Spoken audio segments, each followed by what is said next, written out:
We're differentiated from our competition because our well is drilled into a very peculiar kind of technology which allows us to inject in a well underground mixtures of solids and salt water. In most saltwater disposal wells, only can inject pure water, pure salt water with no suspended solids. Because of that, we can inject norm scale underground. Norm is not soluble in water, so once it's removed, we slurry it with water and can inject it underground. That's a permanent, long-term, responsible, environmentally safe way to dispose of norm, putting it back deep in the ground from whence it came. This is what our company's done in recent years. You see how we've taken advantage of our ability to dispose of norm in the last 3 years. We've grown from 2.3 up to just under 9 million in the year just ended. We are in an unusually good position to exploit this opportunity with disposal of norm. We have the permits in place, we have the required geology, which, by the way, is extremely difficult to find. That's why there's so few companies in the nation that are able to dispose of norm by underground injection. The geology has to be very unusual and in the right condition. This is what will serve as our game plan for expansion and growth. For removal of norm from an existing oil field, when, let's say, there's an old field with tank batteries and a lot of equipment and it's all contaminated with norm. The first thing that the operators do is to use an engineering or consulting firm to do an assessment. What's there? How much is there? Where is it? What's the plan to remediate it? How do I do it? What's it going to cost? Once that is done, that company will either send the material to, the material I mean the equipment, the metal equipment, to a decontamination site for removal of the norm, and then it goes to disposal. Or in some cases, the removal of the norm, the decontamination is done in the field, and that's sent to disposal. That's where we are on the far right. We're in disposal. But as you can see on the bar chart on the bottom of this slide, about 40% of the dollar to remediate and dispose of norm is with us in disposal. But there's another 33% in decontamination and 15% in survey. What we are planning to do is our strategic plan is to integrate vertically into all of those operations so that we can serve as a single source to our clients, the E&P operators, to do all of that for remediation, decontamination, and disposal of the norm. How many more minutes do I have? 2, okay. I was going to talk more about frac water. I don't think I have much time to do that, but this is a repetition of most of what I've already said as our plan for growth. We're not only going to increase our scope of services in disposal of norm by acquisition and by grassroots investment, we're also going to expand our norm capacity at our existing site. And on the bottom of the slide, which I don't really have time to talk to you about, our next plan for growth is to get into disposal from the Eagle Ford operation down in South Texas.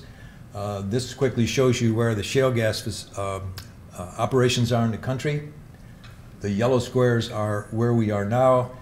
We are about to execute a letter of intent to acquire a disposal site in South Texas, right in the middle of Eagle Ford. Hope to have an announcement on that if we are successful within the next week or two. That's where that is. No, that's not. That's where it is. All of you know about the Marcellus? About out? Okay. This just to give you a snapshot of what we are. If we only grow from our single operating source right now, the one facility we have, we're estimating we'll grow to a little over 14 million by 2014.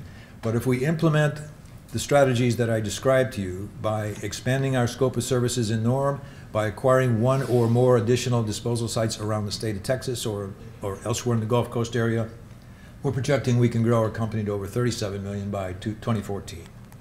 A great opportunity and one that we intend to address. How do we treat and recover? And in South Texas, how do we reuse that water?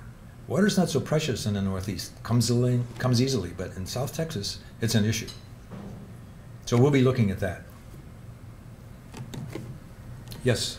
Are there efficiency benefits for the oil and gas companies to have this norm removed? I mean, is it, besides from being environmentally, you know, the right thing to do, I mean, is there efficiency benefits for them? Well, I wouldn't call it efficiency. There's going to be pressure to do it. And although norm has been out there for decades and decades, as I described, the industry only became aware of the scale of the problem in the 1970s, and only more recently has everyone in the industry sat up and taken attention to it. And part of that reason is because of public awareness. And the public awareness has come from an outstanding lawsuit filed against Exxon, Britt, in 05, 06, do you remember the year? About 04 or 05.